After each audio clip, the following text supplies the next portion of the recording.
enacted spells. You have to think of how valid would a spell be in case one of the spells in my book that was used a huge amount of times was taking urine and stopping it in a bottle and using it in the belief that then the witch could no longer pee. Because then that witch could no longer pee, they would have to come to your house and say, I know you have put a spell on urine in a bottle, and sometimes it was stopped up with 9 new pins or 9 new needles, and therefore you would out your witch. You would be able to identify your witch, and then you'd be able to say to the witch, now I know which one in the community put the spell on me. You take it off. I think that's my favorite story. I'll throw away the bottle of urine. Yeah, good enough. Yeah, that is great. I love that story. What else have you dug up for us, Clary? There's so much history here in Nova Scotia. Look, we're dating back to 1684 with this first trial. Actually, we're dating back pre-contact.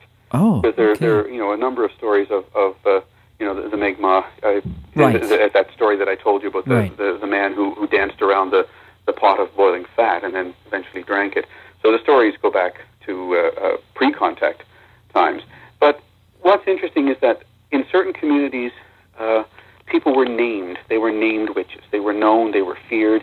And in other places, you had to use spells in order to get the witch out and identify him or her. And therefore, you could say to them, now you have to take the spell off. Now, that being said, not all witchcraft practiced was considered black magic. There were certainly people who used their witchcraft to perform what they would call white magic. I interviewed a woman who was around my age who grew up in Lunenburg, who knew a witch. Everybody, all the children called her a witch, even the people in the community called her a witch. And she used to pass by her house, and this witch actually invited her in the house one day and said, look around you. Do you see things here that you would think a bad person would use? She said, I want you to go and now tell your friends that I only use my work for good things. And I was talking about this story, and I had heard the woman's first name. And I was talking about this story down in Bridgewater, and 3 people in the audience identified the woman. They all knew her. Jeez. So you had somebody in the community that had a reputation as a witch, and some people feared her, some people didn't.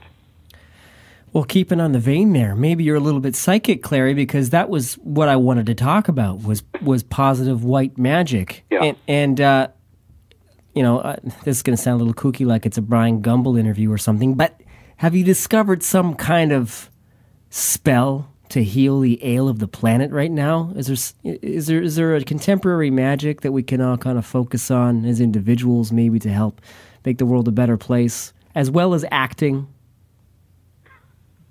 Help me out here, Clary. Yeah, I've got the answer for you. Good enough. Yeah. What is it?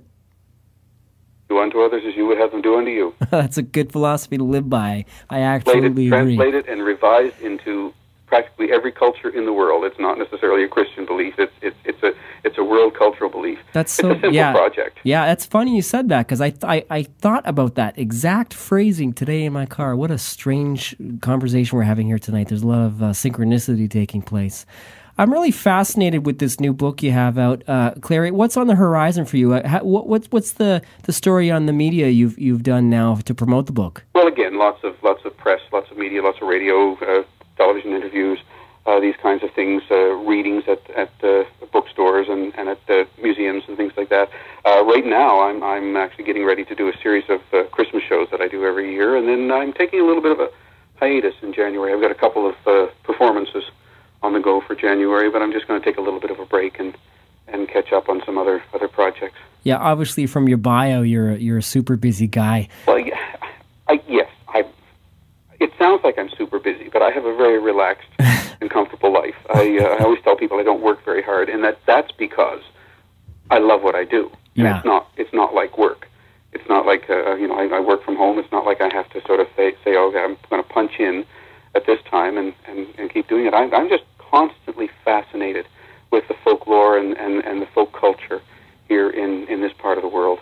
It never ceases to to amaze me. It never ceases to astound me. I'm just currently reading a great new book by a colleague of mine, Richard McKinnon, who teaches folklore at the University College of Cape Breton, or I guess it's Cape Breton University they're calling it now. Oh, yeah. And I'm just devouring the book because it's just so many other things that I've been in the field for over 30 years, and I'm still finding things that I didn't know, and that's wonderful. We're so fortunate here. Yeah, we really are.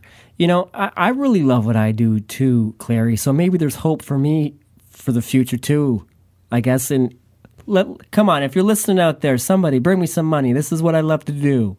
Yeah, but you see, you're doing it already. Yeah, that's right. You're doing exactly. You're taking the advice that I tell people all the time.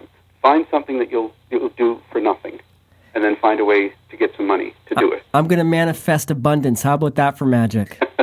Yeah.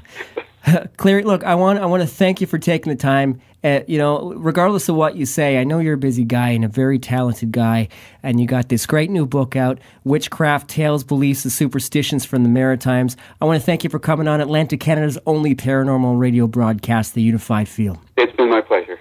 Thank you. Take care, Clary. Take care. Bye-bye. Bye-bye. You are listening to The Unified Field.